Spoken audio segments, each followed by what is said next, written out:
Okay, good evening everyone, and today video I'm going to try the two same remote with one TV, where it workable or not with one TV and you use the two remote control.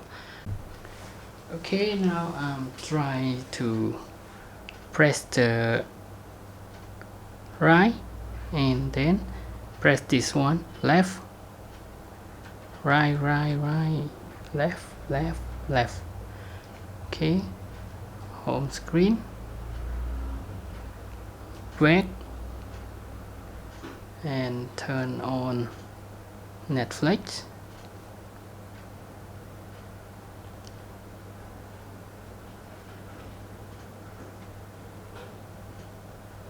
Back, press home, turn on YouTube.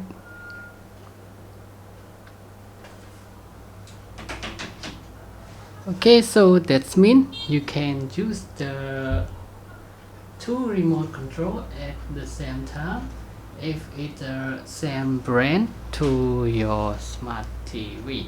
And this is the infra remote control. So now that's it. That is all for today's video of the two remote control with one smart TV. And now thanks for your time watching this video, and I hope to see you again in the next video. Bye bye and have a nice day.